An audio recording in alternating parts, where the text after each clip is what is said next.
नमस्कार, मैं Kumar, psycho counsellor. आज हम डिस्कस करने जा रहे हैं नशे की लत यानी एडिक्शन को कैसे दूर करें। इसी टॉपिक पर हम डिस्कस करेंगे।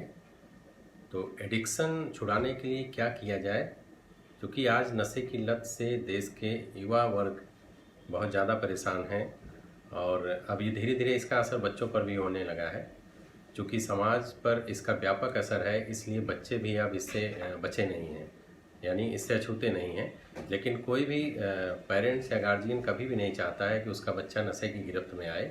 आज की तारीख में देश में लगभग 30% जनसंख्या नशे की गिरफ्त में है और इसमें भी सबसे ज़्यादा अल्कोहल का सेवन करने वाले लोग हैं। और नशा व्यक्ति, उसके परिवार तथा समाज सबके लिए घातक होता है। समाज में अपराध का एक प्रमुख कारण भी नशा ही है, जो क्राइम को बढ़ावा देता है। ये एक कैटलिस्ट की तरह क्राइम को बढ़ावा देने में इसका योगदान होता है। तो एडिक्शन को काउंसलिंग द्वारा धीरे धीरे छुड़ाया जा सकता है और काउंसलिंग में पीड़ित व्यक्ति के परिवार वालों को भी शामिल किया जाता है, क्योंकि जो पेशेंट होते हैं वह अंदर से पूरी तरह टूट चुके होते हैं। उन्हें सहानुभूति और भावनात्मक सहारे की ज़रूरत होती है, इसलिए काउंसलिंग में फैमिली वालों को भी शामिल किया जाता है इसकी काउंसलिंग में।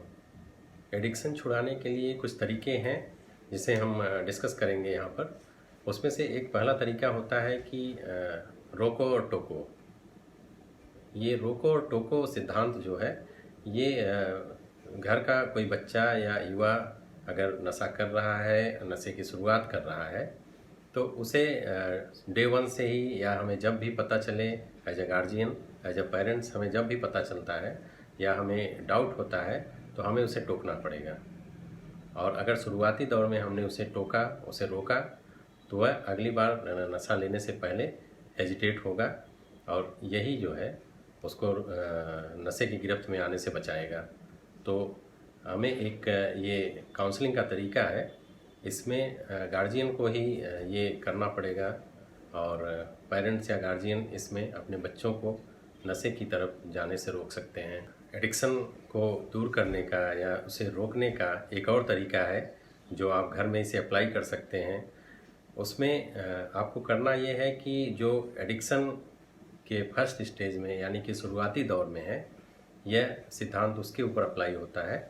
इसमें नशा लेने के टाइम पर उस व्यक्ति को रोक कर रखा जाता है, यानी कि पर्टिकुलर टाइम जिस पर वह डेली नशा करता है, उस टाइम पर उस व्यक्ति को रोक कर रखा जाता है, उसे उलझाया जाता है अपनी बातों में या फिर किसी काम में उसे उलझा के रखा जाता है और नशा से दूर किया जाता है।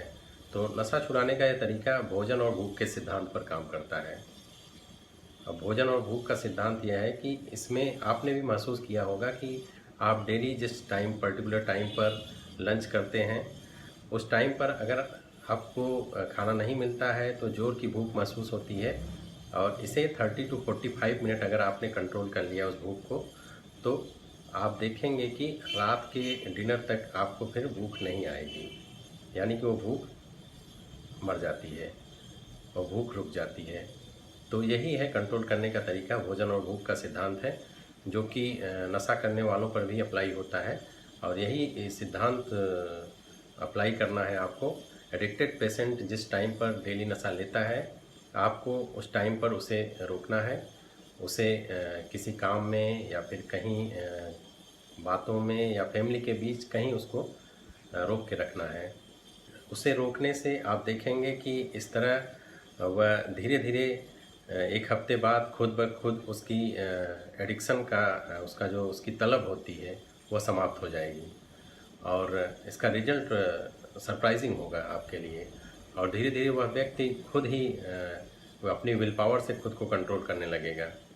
तो इन दोनों तरीकों को अपनाकर आप एडिक्शन के फर्स्ट स्टेज पेशेंट को ठीक कर सकते हैं।